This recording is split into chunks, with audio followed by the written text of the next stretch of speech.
И перед началом этой серии, друзья, хочу напомнить вам про лайки. Давайте соберем под этой серией 300 лайков. Тогда в следующей серии я расскажу про весь сезон целиком в одном ролике. Поэтому не подкачайте.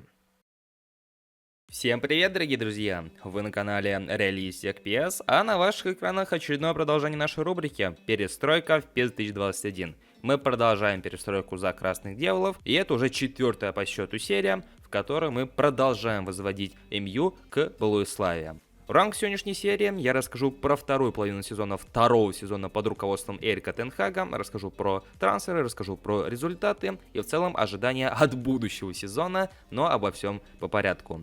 Перед началом не забывайте поддерживать это видео своими лайками. В комментариях обязательно пишите свое мнение, поскольку именно от вашей активности зависит продолжение этой рубрики.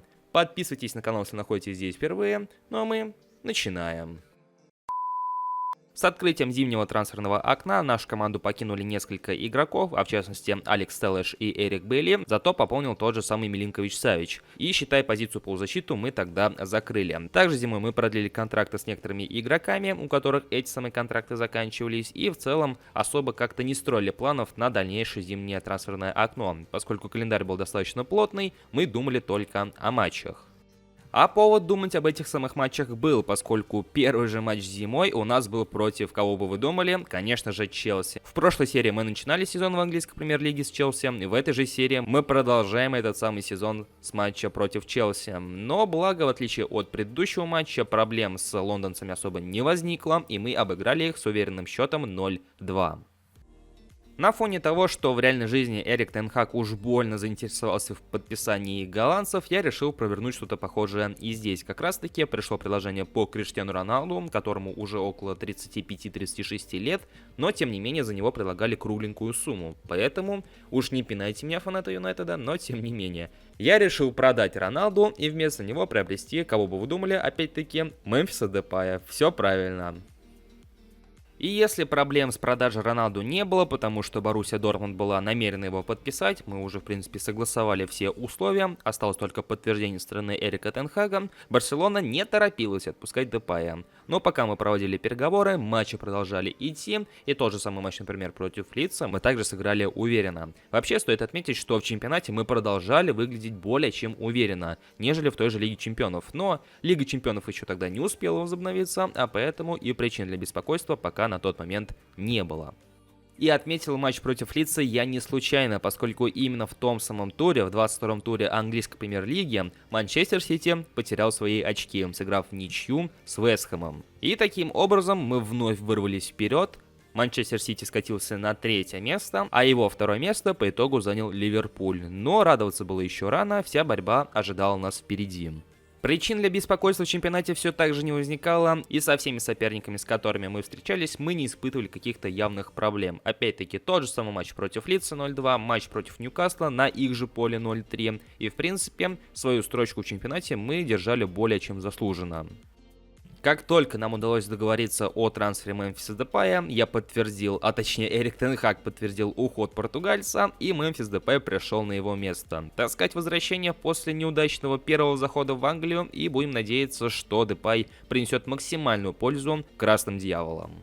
Зима для нашей команды в целом складывалась более чем неплохо. Опять-таки, мы побеждали слабых соперников, мы побеждали средних соперников, мы побеждали топовых соперников. Матч против Тоттенхэма и Арсенала тому лишнее подтверждение. Если с тем же Тоттенхэмом мы сыграли в ничью в первом круге чемпионата, а Арсенал обыграли кое-как, то уже на втором кругу чемпионата таких проблем не возникло. Хотя опять-таки с тем же Арсеналом было немножко трудненько, всего лишь 1 гол забили, но в принципе это было не принципиально. Самое главное 3 очка. И все 6 очков в этих двух матчах мы с собой забрали. А большего от нас и не требовалось. И как раз после матча с Арсеналом в рамках 26-го тура Манчестер Сити снова потерял очки и снова в ничейном матче, позволив нам в лишний раз выскочить вперед по турнирной таблице. Да, отрыв все еще был небольшой, но тем не менее, это та же самая лишняя уверенность. Совершенно внезапно, уже после закрытия трансферного окна, в клуб пришло предложение по Харри Магуайру. И опять-таки от немецкой команды, на этот раз от Вольфсбурга. Мы немножко поторговались, но по итогу их предложение все-таки приняли и сбагрили ненужный элемент в другую команду. Правда, это уже было после закрытия трансферного окна, поэтому до конца сезона Харри был еще с нами. Так же, как и в прошлом сезоне, все матчи Кубка Англии я симулировал, поскольку, не знаю, кубковые матчи мне всегда давались как-то трудно, в том плане, что было лень их играть, поэтому я их всегда симулирую. Этот сезон не стал исключением, и наша команда отлетела от Вест Хэма на стадии четвертьфинала.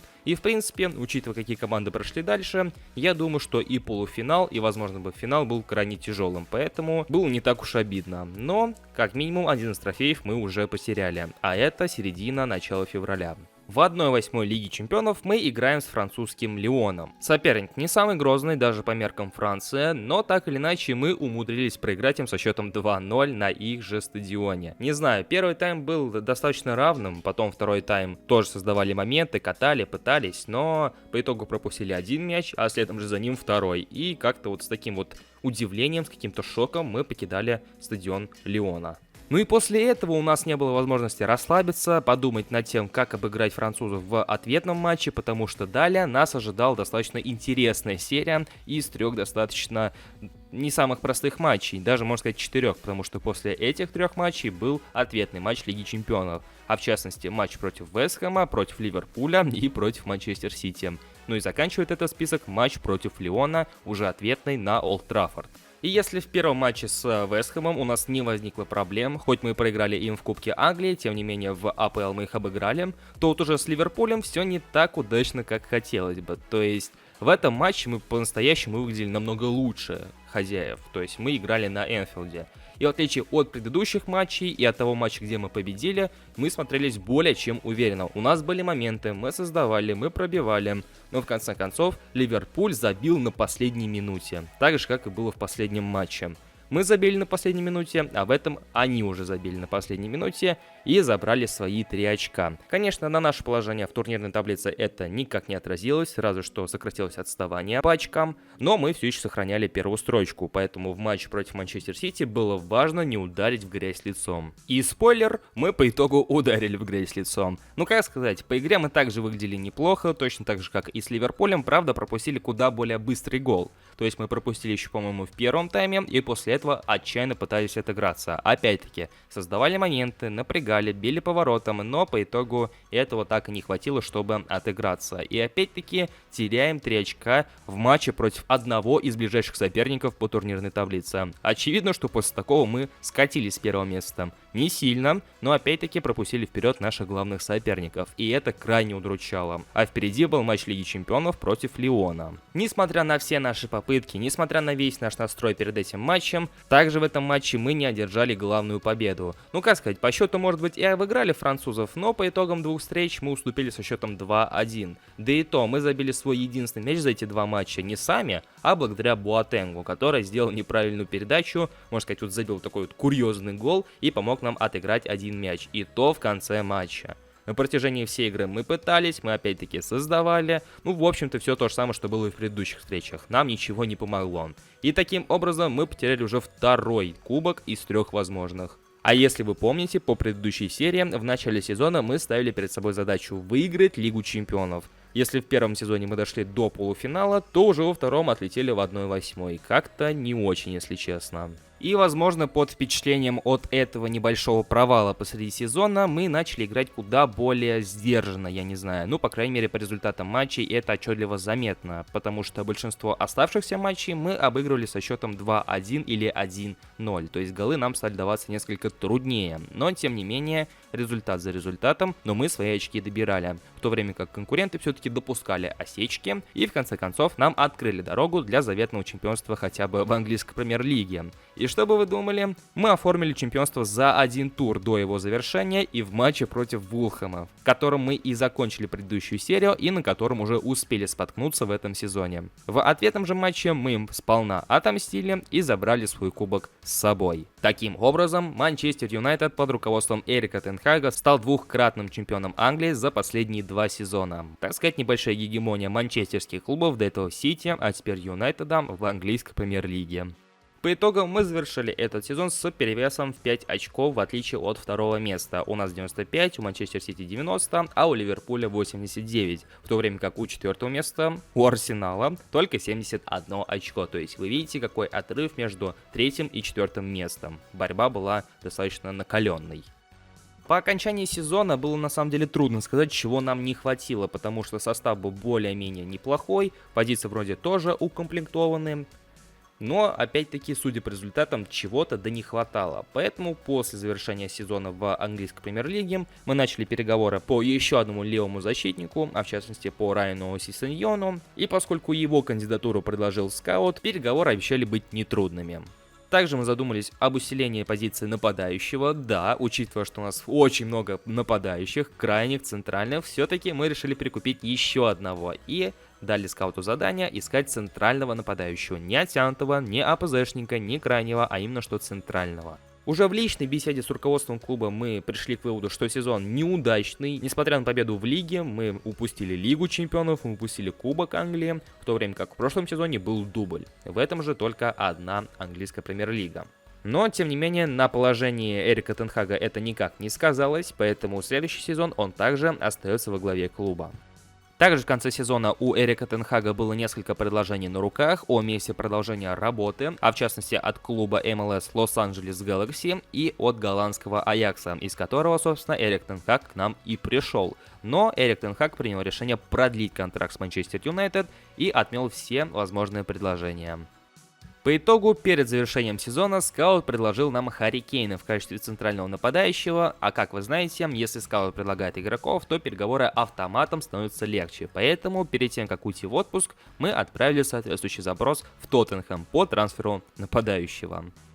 И на этом и завершается второй сезон Манчестер Юнайтеда под руководством Эрика Тен Хага. Как я уже упоминал ранее и как-то отмечал руководство, сезон получился достаточно неоднозначным. Несмотря на победу в АПЛ, она была достаточно тяжелой, этого было недостаточно, поскольку команда растет, результаты тоже растут, игра у команды преобразилась, нужно добиваться высоких результатов. В этом сезоне мы этих самых высоких результатов отчасти добились, но не полностью, то есть еще есть куда расти. Как бы я не хотел закончить перестройку за Манчестер Юнайтед на втором сезоне, все-таки третьего сезона не избежать, но об этом чуть попозже. Лучшим бомбардиром в АПЛ по итогам сезона стал Харри Кейн, возможно наш будущий новичок, который забил 20 мячей.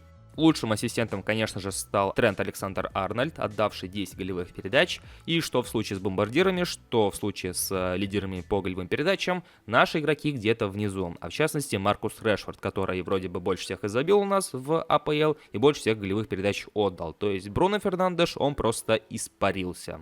Индивидуальные титулы по итогам сезона. Давид Де Хея стал лучшим игроком сезона, и в принципе это заслуженно, учитывая сколько раз он спасал нашу команду. Золотая бутса и лидер по голевым передачам мы уже обсудили, и лучшим главным тренером стал Эрик Тен Хаг. В Кубке Англии в финале столкнулись Вест Хэм Юнайтед и Манчестер Сити, и Вест Хэм Юнайтед обыграл горожан со счетом 4-2. Таким образом, они не позволили Сити стать двухкратными чемпионами Англии. То есть, по сути, в четвертьфинале мы проиграли будущим финалистам, хоть опять-таки это нас и не оправдывает. Лига чемпионов в этом сезоне была достаточно напряженная, но не менее интересная. И в финале встретились ПСЖ и Ювентус. ПСЖ в кои-то веки одержал победу в финале со счетом 2-0. И таким образом в качестве трофея у них появилась первая Лига чемпионов. В Лиге Европы ситуация не менее интересная, поскольку во втором по значимости Еврокубке случился английский финал Манчестер Сити против Челси. И этот же финал Манчестер Сити проиграл. То есть вы понимаете, Пеп Гвардиола по сути упустил золотой хэт-трик в этом сезоне. Он проиграл АПЛ, он проиграл Кубок Англии и Лигу Европы. Ну а Тухель со своим коллективом после Лиги Чемпионов забрал свою копилку и Лигу Европы, с чем его можно и поздравить. На своих экранах вы наблюдаете результативность наших игроков в этом сезоне, кто сколько матчей сыграл, кто сколько голов забил и кто сколько голевых передач отдал. На фоне же этой статистики мы подведем итог по всему второму сезону. Как я уже неоднократно повторял, сезон мог быть лучше и... По сути, мы его провалили. Да, это на самом деле трудно признавать, учитывая, что у нас в кармане целая английская премьер-лига, а сезон в АПЛ достаточно сложен, как вы уже успели заметить. Тем не менее, задача была другой. Лига чемпионов. И мне кажется, если бы мы выиграли Лигу чемпионов, но проиграли бы АПЛ, мы бы радовались куда больше, нежели той же АПЛ. А так, получается, у нас уже 2 титула чемпионов английской премьер-лиги, но пока без Лиги чемпионов и без того же Кубка Англии. Поэтому нужно принимать какие-то меры, нужно опять-таки усиляться, хотя кого, куда, зачем, кроме позиции нападающего, возможно, пока неизвестно. Но об этом мы уже будем думать в следующем сезоне. Ну а чтобы не пропустить следующую серию и, скорее всего, заключительную в рамках перестройки именно за МЮ, обязательно подписывайтесь на канал и прожимайте колокольчик. Как я и сказал в самом начале, если мы соберем 300 лайков под этим роликом, то уже следующая серия расскажет про весь сезон целиком, а не будет разбита на 2 серии, как вот эти 2 сезона. Поэтому с вас 300 лайков, с меня полноценная серия по 3-му сезону. Также не забывайте в комментариях делиться своим мнением, поскольку именно от ваших лайков и комментариев зависит продолжение. Так, я вижу, что вам рубрика интересна, поэтому не забывайте оставлять комментарии. Ну и на этом у меня все. Я всех благодарю за просмотр этой серии. Желаю вам всем приятной игры, будь то в PES или же в eFootball. И услышимся уже в следующих роликах. Всем удачи и пока.